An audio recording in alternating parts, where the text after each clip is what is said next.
Okay, good morning, everyone. I'd like to open this Polk County Board of Commissioners, August 12th, 9 a.m. All commissioners are present. Extra agendas are on the back table. Looking for comments not on this agenda. Would anybody like to address the board? Come on up. Your name and address for the board, please.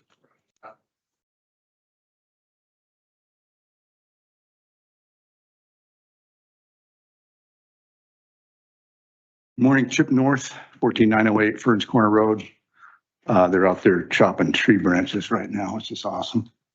Wanted to ask a couple questions about data. With data in the news, have people are waking up to find that they have a data center in their backyard or in their side yard or whatever. Have any of you signed an NDA, a non-disclosure agreement with any person, corporation, or entity regarding data centers? Are you planning to? And if anyone approaches you, will you let the residents of Polk County know about data center plans for Polk County? That's all I wanted to say this morning, is that I'm personally opposed to them, and I don't think I'm alone. So, thank you very much. Hey, Chip. Anyone else? Okay, looking for approval of agenda. So moved.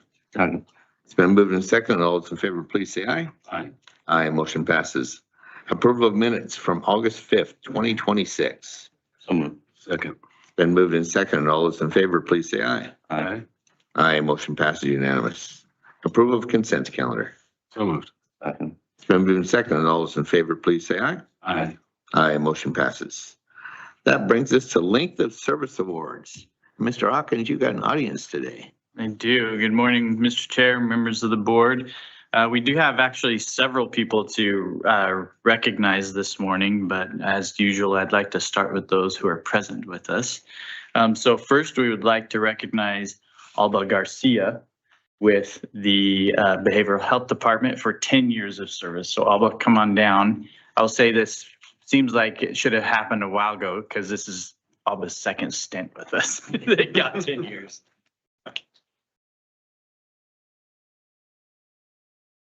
Get a shake hands and this. Thank you very much. And then they will all. Gotta run the gauntlet. My pleasure. Everything you do, appreciate you. Thank you. So Alba, how long was your first stint? My first stint was about 6 months. Is that all it was? Yeah. Oh, okay. So 10 and a half years. There we go. 10.5. Thank you. Thank you. And next, the reason that there's an audience here, we would like to recognize, we're going to go with the nickname Bubba Koblenz for 30 years of service to Polk County in our Public Works Department. So Bubba, come on down.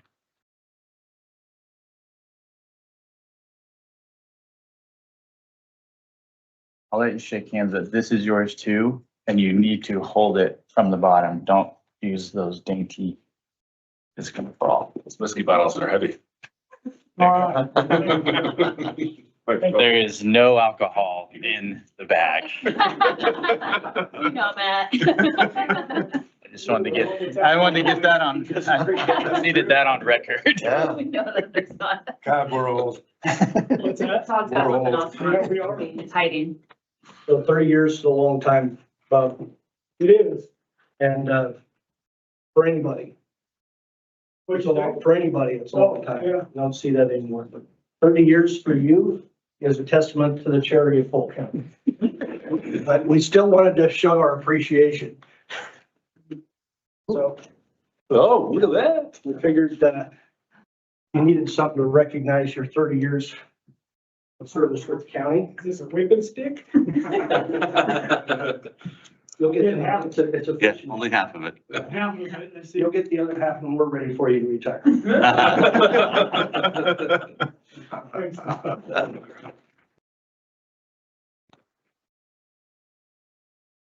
About the line, did that come? No, that's additional. So We do have a couple of other people that we need to recognize. They are not able to be here today. They are both our custodians, so they might be getting some sleep right now. But we'd like to recognize Scott Hughes and David Wales, both for 10 years of service to Polk County.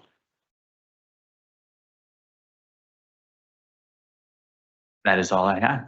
Thank you. And Bubba just pointed out the only person in this room that's been here longer than him, the our Administrator Greg Hansen. I've been here longer than everybody, so it doesn't matter. I'd still be here with some of the other guys are going. Yeah. Well, thank you, Bubba. I think you're probably the most famous person or well-known in Polk County as well. So great job. Thank you. Thank you. Thank you, Bob.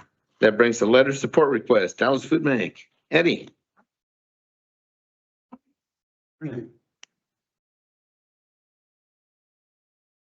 You start with introducing yourself for us. And I'm Eddie Nelson. I am the program manager for the Dallas Food Bank and also on the board of directors. I do all the financials and fundraising, kind of just live at the food bank. So that's who I am. I've been there since 2014. I've met most of you at least one time. So what I'm here for is to ask for a letter of support again we're applying for the community block development block grant again through the city of Dallas. And I'm here to answer any questions that you might have about where we're at with our fundraising on that or where our project is. So I'm very excited to be here. I sent a packet to you. I hope that you were able to see that. And I just got a text message from Bryce from Oregon Public Broadcasting to have a few final questions before they put their report up on, and it's not going to be on TV, it's going to be online in a podcast. So we're excited that we were chosen to be the food bank that they took forward. So I can either just let you know where we're at, or you can ask me questions. I'm hoping that no matter how we decide to build this food bank, that the commissioners will support a new food bank in Dallas, which serves all of Polk County, like most of the food banks in Polk County do. I want you to give us a rundown of where you're at first, and then we can. Where we're at. Okay. We have a set of plans now, a complete set of plans drawn up by Jane Hornbeck, architect, a local architect, and Lock Engineering.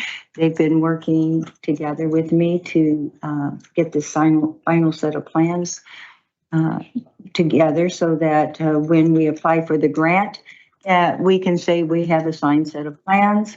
Also, if we don't get this grant, we're going to continue fundraising and we're going to build a food bank one way or the other. We've been able to purchase the property, had to go through a lot of hoops in this last year.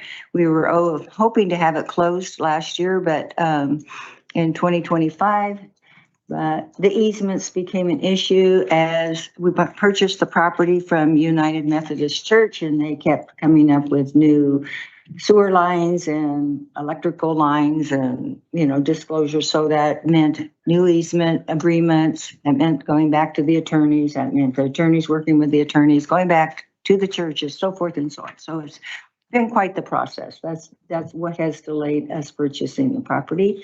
But we were able to purchase it for $130,000. We closed in July. So now we need to keep the grass cut and everything cleaned up, which we're proud of. We're doing fundraising out in the community. We're hoping not to have to, we're hoping to get this grant because we would rather get the grant money and use that grant money than use local funds that can be used for food purchasing and so forth. So we all realize that it's a prevailing wage, Davis-Bacon wages, so the cost is higher than it would be if we just had a regular contractor building it and doing in-kind donations. But we're hoping to get this grant. We do have been working with Greg on the costs, Greg Locke from Lock Engineering, and he's given us a cost estimate to be submitted for the grant. I met with Mr. Hanson last week, and he looked at the numbers and where we were at with our project. I am waiting to get the final numbers from Associated Energy Systems for solar energy so that we can put these numbers into either we're going to have it ready for solar or we will be able to do the solar. And as you know, there's a lot of grants and incentives to do solar in Oregon. So I don't know what else I want to get about that, but we're happy to be where we're at. Thank you. Yeah. Questions? So I know that there's more demand for food assistance. Yes. For a number of reasons. Inflation, nearly 760 people, households, I should say, are losing food benefits at the federal level. So I'm curious how this new building may help meet that increased demand and why a building is necessary now and how that might help with the more folks asking for assistance. We're going to be able to serve our families better. Okay, good. So what we're in right now is 1,800 square foot of office space with chopped up rooms. It was never meant to be a food bank. We're lucky we have that space. We've looked all over to find a different facility to rent, but there's nothing available that would accommodate us. So we're going from 1,800 square feet of chopped up office space to an open floor plan where we can easily manipulate the setup of the food bank. We'll be able to get our families through there quicker. We will be able to get them inside and seated in a lobby instead of standing outside in all the elements. Sometimes we have families wrapped around the building. Right now, we share a parking lot. Most of you know where we're at, correct? Mm-hmm. You know where we're located. So we have to share the lower parking lot with the employees and customers upstairs. So sometimes our families and volunteers are having to park out on the street down the road, which is in a residential area. This will give us enough space, parking space, that we won't have to worry about that. And it will be able to speed up the shopping for our families because with the cramped spaces, it's kind of like a train going through there. We do shopping style where our families get to pick out their own food. If you got the slow person in the front of the train goes pretty slow. So we should be able to get our families through a lot quicker. We're going to have two where it's wide enough for two carts to go through, like at a grocery store. It's more like a grocery shopping experience versus waiting in a line and waiting your turn kind of thing. Well, we went to grocery shopping style back before COVID. Mm-hmm. The Oregon Food Bank gave us a grant for $3,000 to remodel our area so that we could do shopping style instead of just handing families boxes of food. Our families are able to pick the items off of the shelf according to the family size. I used USDA guidelines to have an amount per family size, so that a family of one is getting one item where a family of 7 might be getting 3 items. So it's based on the size of the family. And so get some dignity to do their own shopping instead of, being handed a food box with stuff in there that might not like. They're taking things, it used to be that, a lot of places still do it. They give them a food box and there's stuff in there they'll never eat. So they're either throwing it away, giving it to a friend, or donating it back. So the way we operate. So we're happy with doing it the way that Oregon Food Bank recommends that we do it. Okay, and I just have one more question. So I'm seeing just on the fiscal side, the application would be for 1.5 million. Total project is 1.75. Mm-hmm. Do you have the funds, the gap funds to? Yes, we have the $250,000 to for the 1.7 million. And I'm working with lenders now on the gap funding. Plus with our fundraising, we should be able to, if there is any overrun, we should be able to cover any overruns. We also, in that 1.7, we have the contingencies figured into that. And it's also, we're figuring it's not gonna cost us this much, because once we get to this project, through this project, we're going to be working with a general contractor.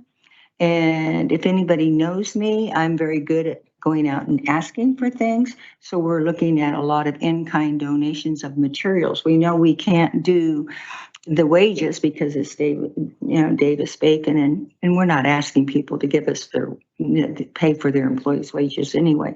But if we can get materials, which should be pretty readily able to do. So, Appreciate all the information and the added detail this go around. So you have my support. Thank you. okay, thank you. First of all, I'm sorry to be critical here, but in your presentation document to us, under Oregon Public Broadcasting, you've described that on September 30th, 2026, Oregon Public Broadcasting visited. Oh, did I write September?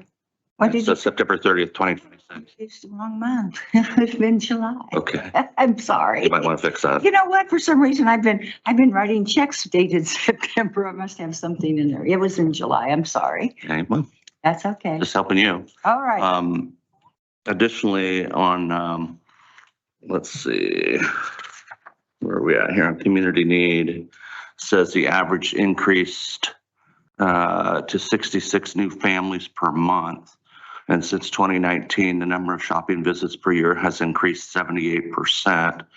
And additionally, after that, you indicate the changes to federal and state safety net programs and increases for basic living costs are driving families to seek food assistance from Dallas Food Bank. So I think we're all pretty aware of the SNAP benefit requirements, which I support. And I'm curious about how many of these people are just abandoning those responsibilities for the SNAP requirements and are coming to food banks instead. Do you have an opinion on that? Abandoning getting food stamps at all? SNAP, and not abandoning, but just abandoning the level of service that they could get if they were adhering to the regulation. I have no. Which is a idea work what- requirement. That would probably have to come through the Department of Human Services where they apply for the benefits. I do know that we have families that the decreases where our families were getting almost $200 a month and now they're getting $24 a month. But so they are coming to the food bank more because of the decrease. But as far as the amount of people, abandoning the food bank or the food SNAP program altogether, I don't have that information. That would come from SNAP. Yeah. Yeah. Well, it's a pretty big deal. I mean, you're running a food bank. Yeah. And you're asking the community for more support, for more food, more facilities. And what I'm concerned about is that we're circumventing the whole process at the federal level that was meant to have people that are able-bodied actually work or engage in some form of work. Right. To be eligible for these SNAP benefits. So it's not like the federal government just cut them off. That's not what actually happened. And so it is my concern that we're doing one for another and that you're asking county government to endorse or support a process of expanding that role in food banks. And I am concerned that we are doing one for another and supporting that. So I am concerned. And I would like to understand from the food bank's perspective, what's actually happening.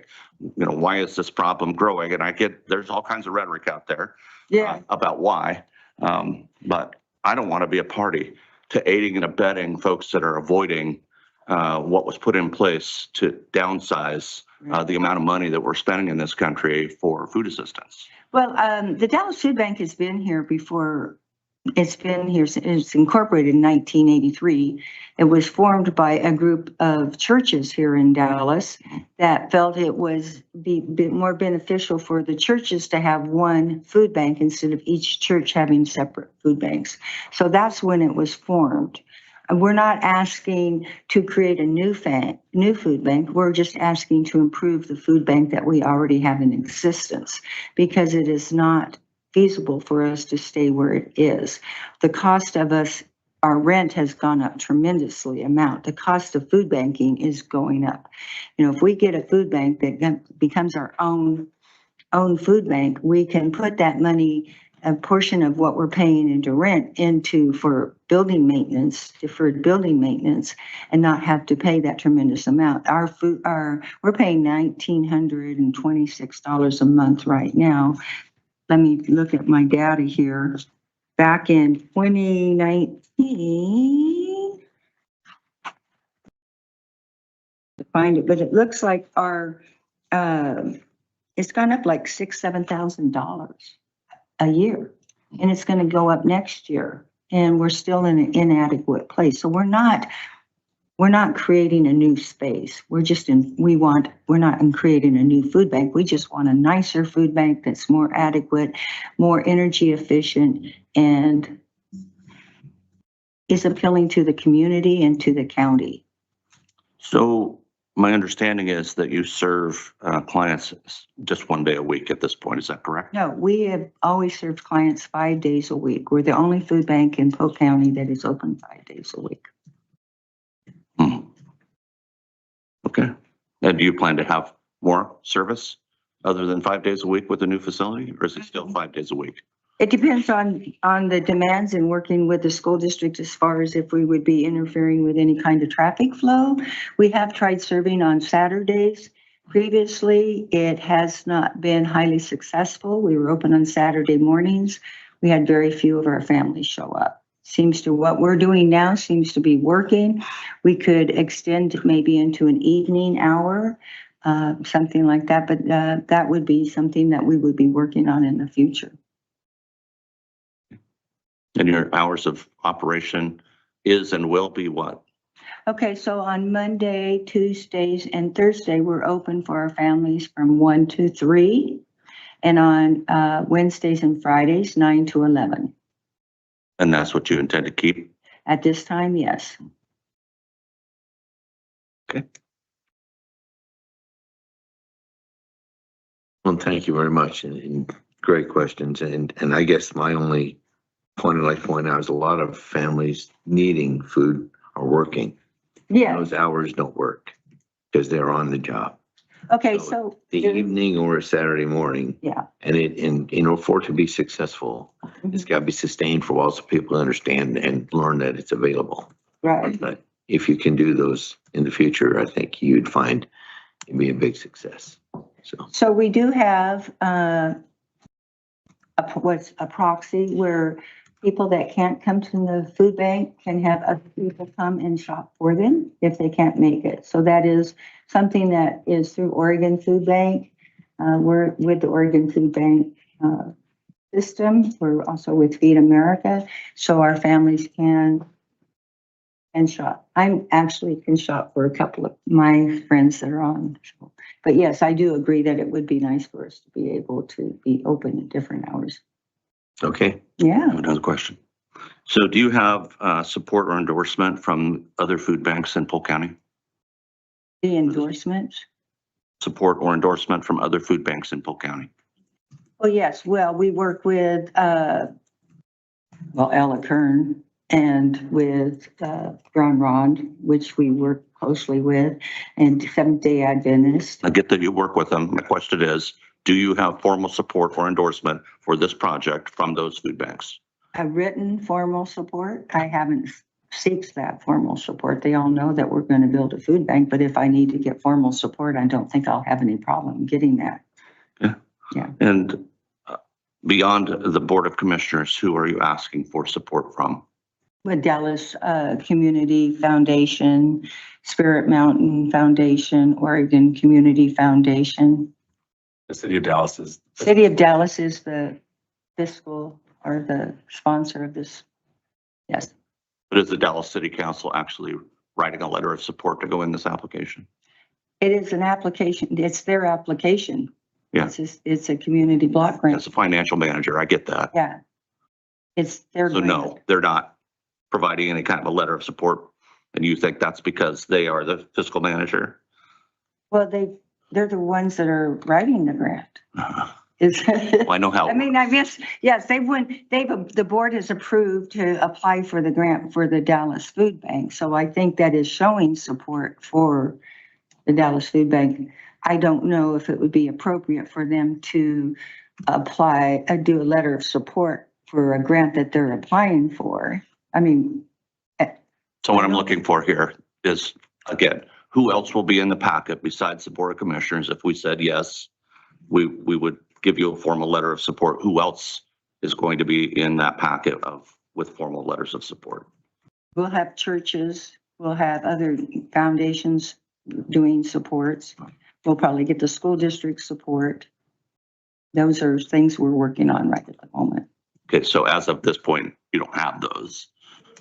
Not at Just this getting very started. point, because the application isn't due until the end of September. So we're in the process of getting those letters. Thank you. Any other questions? Okay. Is there a draft letter that we could, or is that something we would draft ourselves? I don't know if they have a draft letter. Okay, If you want a draft letter, we can get you a draft letter. maybe a template, and then I would, yeah. I'm personally in support. Just want to see the letter though. Yeah, okay, we can provide a draft letter to you. I would like to know that the commissioners would support us no matter how we fund the building of a food bank. My belief is I would rather use the CBDG grant funding instead of drawing more money out of our community that can be used better, serve our families better than building a building. You know, we are getting funding with supports. We are getting, building funds that designated funds that people are sending in to us. But I'd rather use that money for something. Yeah, it's Other nice than the- nice to bring our taxes back home. And Yeah. I understand also that the city is not, does not have any CDBG projects that this might conflict with, obviously. Since No, they have no of those. We're the only one at this time. Yeah. Great. And to my knowledge, when I was talking to Brian Lotta, is that you don't always necessarily get that grant the first time around. They're highly competitive. And so just continue to keep applying while we're doing fundraising and to that point. I'm pretty, they say I'm tenacious. I mean, if I have to do a Habitat for Humanity style build to do a food bank, there will be a new food bank here in Dallas that will serve our community with a little more dignity than what we're able to at this time. So y'all go on record, I support it also. I know with the seniors and the financing, the food bank is something that helps fill that hole because they don't have the finances to survive. Great. So I do have some demographics. We've been on a database collecting information since 2019. We're one of the few food banks in Polk County that do that. And so we've been able to get a lot of demographics as far as the amount of what our families look like. And we have 66% of our families are on Medicare. You know, we have 58% of our families are on SNAP. 60% of our families come from Dallas. 26 are coming from Monmouth, Independence area, and then other areas. There's one thing about Dallas Food Bank is we are committed in serving our families here in Polk County. So if we do get families coming from different areas, we will give them food, but we also give them a list of other food banks in their area. We were getting van loads of people coming from Clackamas County, Marion County, other counties, families coming, like 5 families in a van to get food from the Dallas Food Bank. With that amount of intake coming from outside of our county area, we would not have been sustainable by giving out all of that food. So our focus is on Polk County. So with that said, you coordinate with your other food banks. Mm-hmm. So families don't go from one to another and just load a truck full of food. We're not allowed to know where they shop. So I know like Ella Kern, their families can shop 5 days a month, once a week. Okay? We used to be once a month at Dallas Food Bank. Now we're twice a month. We have about 100 families that shop twice a month at, even though they're eligible to come twice a month, out of our 450 unique families, because see, we can track unique families versus duplicate families because of the database we're on. So we know that we have like 450 unique families visiting our food bank. And out of that 450, about 100 of them are coming to us twice. And the majority of those that are shopping twice are coming from Monmouth Independence, not here in Dallas. I have one more. I like the Sorry to keep the conversation going, but That's okay. You can ask me anything you want. what portion, and I don't need an exact percentage, what portion is coming from the Marion Polk Food Share and what is coming from kind of community grocery stores and other donations? Okay, so out of this year so far, donated food is 397 pounds, is it? No. Let me look at this. Our total food donated so far locally is 279 pounds. What we received from Marion Polk Food Share right now is about 150,000 pounds. So A good mix of local donations, I imagine. yeah, it has increased tremendously over the years. Great. From 2019, I think we had like 12,000 pounds of local food donations, and now it's up to like 58,000 pounds. You know, we've increased the number of food drives. People have been more generous, so forth and so on. So we track our numbers well. And then in our financials, when I started at the food bank, they weren't tracking donated food.